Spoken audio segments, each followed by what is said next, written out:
So have you watched any of the impeachment stuff? I have. Okay. I have. I didn't watch I watched the highlights. Let's just say that, because the hearings are forever long. Yeah. I watched the, it's Marie Yovanovitch. Yovanovitch, I believe. Marie Yovanovitch. And that's the Ukrainian ambassador. Right. She got let go earlier this year. Yeah. So my understanding, you correct me if I'm wrong, but she was Ukrainian ambassador. Mm-hmm. She was the Ukrainian ambassador under Obama as well. Right. And she was let go earlier this year without any explanation. She was very terrible. She was the worst. Yeah. And so now they're doing the impeachment hearings because obviously we have the what's it called? The transcript from the phone call in July between Trump and the president of the Ukraine. Right. And it came out that he mentioned her specifically in that transcript. Okay. And he said things aren't going to go very well for her. That's in the transcript. He said those words. Things are not going to go very well for her. So this was after he fired her or before? This is after he had fired her. Okay. But he referenced her in the call to the president of the Ukraine. Right. And for her, she said she felt very intimidated and scared when she found out that the leader of the free world made a statement like things aren't going to go very well for her. Right. I mean, it could have been worse. It could have been one of the Clintons saying that. I mean, that's not good. Yes. It's not even good for me just to say that. Yeah. You might be 51. Exactly.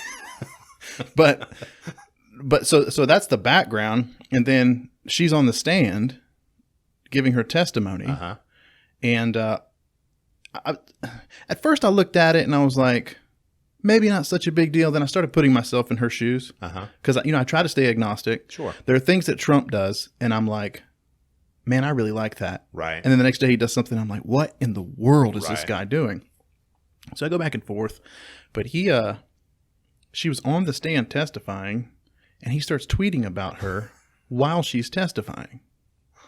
And they read it to her like live while she's on the stand. Right. And then ask her how she feels. And she says, intimidated. Now, was that a calculated response? I don't know, because witness intimidation is a crime. Yeah. I mean, it's pretty, it's one of these things that I don't even know anymore. He breaks every rule of common sense and it seems to work for him somehow. Mm-hmm. So at some point you kind of go, I don't know. I mean, I don't even know what to think anymore. I think if you did that with me in your life, I would never have anything to do with you. I mean, that's the thing that I don't understand is how the hell does anyone keep a relationship with this guy? Because you got to know that he will burn you to the ground if he hasn't already. I just don't understand how he keeps any relationships with people.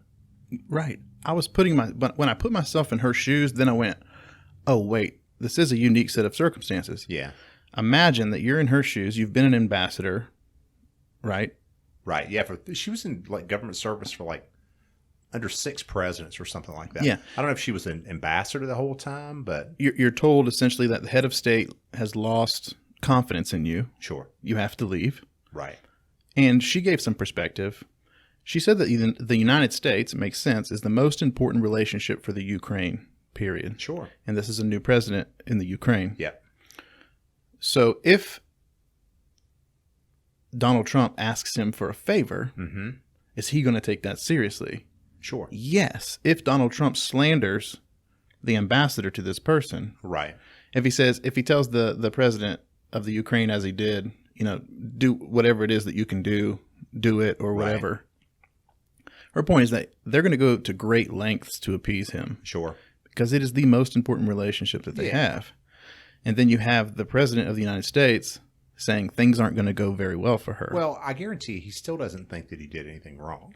Well, this is the... how is it any... I mean, if you think about it, to defend him, not that I'm really in the business of defending him on anything, but he's always acted that way and it's not really caused a problem thus far. I mean, you think about... you remember the Billy Bush stuff, like...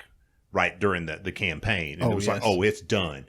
Or you make fun of John McCain. Oh, God, and there's no way. And none of it has ever really mattered. And so if that happens long enough, you would probably gain the perspective that, I mean, it doesn't really matter. I can say what I want to. Even though, you look from the outside and you go, well, for the rest of the world, that's not right. That's wrong. You shouldn't do that. but it doesn't really seem like he gets the consequences for it. Right. So the left is screaming witness intimidation. And I go, is that witness intimidation? And I think about it, I'm like, yes. Yes. No. Yes. Would you intimidating a witness? I mean, would you totally different? Would you be intimidated Yes, if I'd be Donald Trump intimidated. said that things aren't going to go well for you? Could you Yes. imagine? With I mean, I've been in the same room with him. right. So, yeah, he's an intimidating dude. Yeah, and he's a little bit more powerful now than he was yeah. then. I think it was his bodyguard that was the most intimidating piece because he was terrifying. Big guy. Massive. I mean, I'm a big guy. And I went, he's probably 6, I don't know, he's maybe 6'8". Yeah. I mean, just massive human being. And, I mean, what made me nervous? Like, I was still big at the time at 6'2", 240 or so. And just nothing. That's nothing compared to that guy. Yeah. And I was thinking like, imagine you took a large corporation like Microsoft,